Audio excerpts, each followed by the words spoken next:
Gemma presents Forever and Ever by David Elliott. Digitally narrated using the voice of Todd Robertson.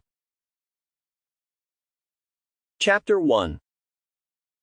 Jaimie disliked John and Muriel Malibran almost as much as he disliked his own parents, if such a thing were possible.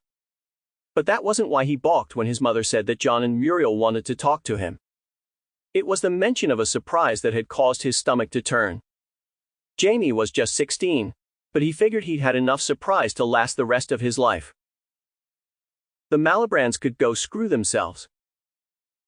He tried to fake a headache, one of the migraines that after 17 years of almost perfect health would flare up like a campfire left smoldering in the woods. The kind that left nothing behind but the charred ruins of a forest. He walked into the kitchen with his hand to his temple, doing what he could to reproduce the scream that blurred his vision whenever one of these attacks hit him. In her desperation to return to the way things were, his mother didn't notice. She had scrambled what looked like a dozen eggs. Why? Jaimie asked himself. Why does she do it? He had no appetite. She knew that. Knew he wouldn't touch it. And yet every morning it was the same.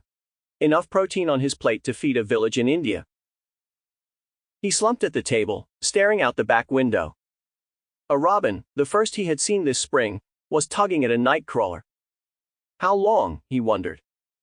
How long would it take until the worm gave up its hold in the dark, wet earth? Or snapped in two? Behind him, his mother rinsed the breakfast dishes. It might be nice for you to see what John and Muriel have in mind, she said. They have always liked you. Everybody has always liked you. When he didn't respond, she added. And anyway, it's not like you to be rude, Jaimie. You can't just ignore them. Oh, but that's where she was wrong. He could ignore them. Shut them out the way he shut out everybody. His teachers.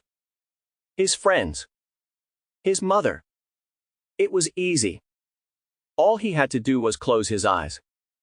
Close his eyes and think of Jannie. Try to eat something, Jaimie, his mother said. You'll feel better. I know you will. He shoved the plate aside. His mother had not approved of Jannie. Didn't think she was the right kind of girl. She had never said so, of course. She never would. But Jaimie could sense it, just as he could sense her disapproval of the clothes Jannie picked out for him, and the streak of blue she had dyed into his hair. He could refuse. Put his foot down. Tell his mother the Malibrans could take their surprise and shove it. Sample complete. Ready to continue?